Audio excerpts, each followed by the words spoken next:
Bonjour, aujourd'hui présentation de la machine à écrire Smith Premier. Donc une machine à écrire fabriquée aux États-Unis et celle-ci date de 1932.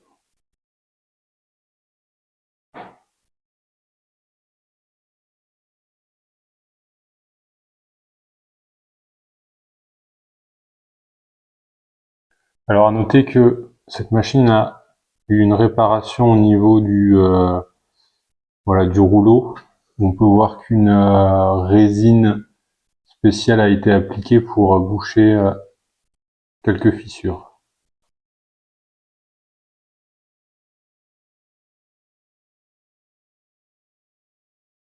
Alors concernant l'utilisation de la machine, tout d'abord pour venir déplacer le chariot, on a deux petits leviers qui permettent de libérer le chariot et le déplacer où l'on veut. Donc on vient tirer vers soi ce petit levier, donc celui de droite ou celui de gauche, et on peut repositionner le chariot. Alors ensuite, pour venir insérer la feuille, on va positionner donc la feuille dans le chariot. Pour faciliter le passage, on a aussi le levier de déblocage du cylindre qui se trouve ici. On peut actionner pour faciliter la manœuvre. Et ensuite, on vient tourner pour passer la feuille dans le chariot. On vient pousser le chariot à l'extrémité pour venir commencer à taper. Et là, on peut commencer à écrire ce que l'on veut.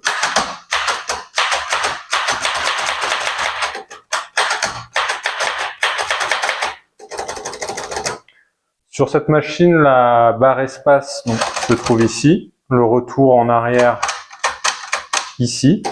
Les majuscules se trouvent à droite, cette touche-là ou cette touche-là.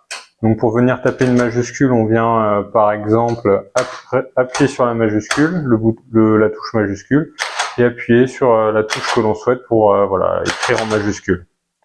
On peut également venir bloquer la majuscule en appuyant sur cette touche-là. Là, la majuscule est bloquée et nous sommes en majuscule. Pour venir débloquer la majuscule, on vient appuyer sur le bouton majuscule ici à gauche. Ensuite, sur ces machines, on constate qu'il n'y a pas de 0 ni de 1. Donc, pour faire un 1, on vient appuyer sur le L, qui fera office de 1. Et le O, le 0, se fera avec le O majuscule.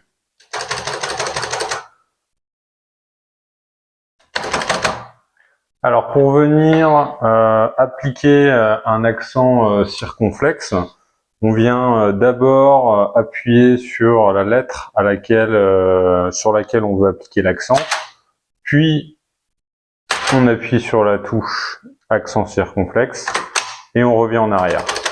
Donc par exemple, si je veux appliquer le mot chômage, donc là j'ai tapé mon O de chômage, puis j'appuie sur mon accent circonflexe, un petit retour en arrière, et je peux continuer mon mot. Alors quand on arrive en bout de ligne, on va entendre une sonnette, et à partir de là, il nous reste 4-5 caractères à taper avant d'être totalement bloqué. Donc là, comme on peut le constater, là je suis bloqué, je peux pas finir d'écrire, et si on souhaite quand même outrepasser ce blocage, on vient appuyer sur le bouton passe-marge une première fois, puis une deuxième fois pour libérer totalement le chariot et finir d'écrire le mot ou la phrase que l'on avait commencé. Ensuite, pour revenir à la ligne, donc on vient pousser le chariot avec notre doigt pour le replacer à l'extrémité. Pour passer la ligne, on vient appuyer sur ce levier d'interligne en le tirant vers soi. Et on a plusieurs niveaux d'interligne également. Pour venir changer le niveau d'interligne, ça va être ici ce petit levier qu'on vient tirer vers soi et qu'on peut repositionner pour changer le niveau d'interligne.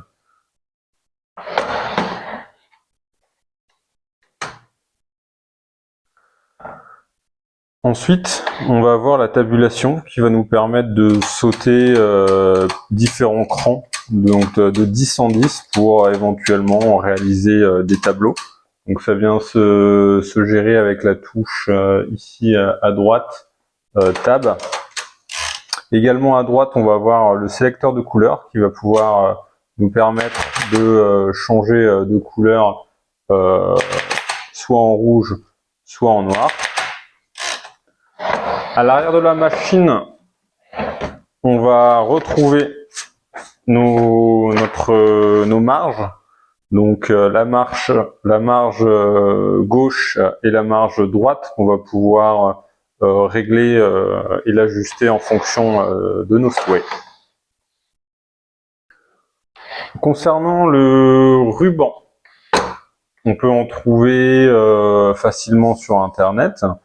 Ce que je conseille pour le changer, c'est de mettre des gants et de prendre des photos pour voilà, repérer tout bien comme c'était avant. L'idée, ça va être aussi de garder les bobines d'origine qui sont esthétiquement plus belles, qui sont en métal, et pour aussi des raisons de compatibilité. Donc on vient voilà, on vient récupérer le ruban qui se trouve sur notre bobine neuve et on vient le transférer sur notre bobine d'origine. Et ensuite, on vient repasser le ruban exactement comme c'était avant. Et on vient le raccorder à notre deuxième bobine. Pour faciliter l'opération, on peut activer le bloqueur de majuscules qui va permettre de relever un peu le ruban. Et voici un plan plus rapproché au niveau de la feuille lors de son utilisation.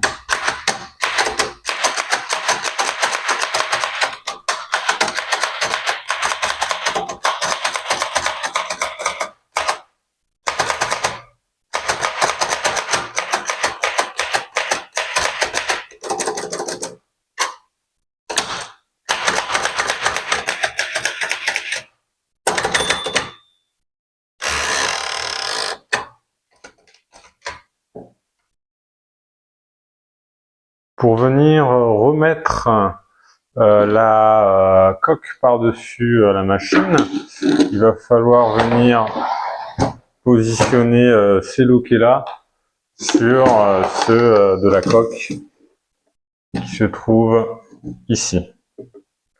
Donc on vient récupérer la machine, hop. Avant tout aussi, il faut s'assurer que voilà, le chariot soit bien positionné au milieu. On vient positionner à l'arrière, hop, la coque, on la referme délicatement.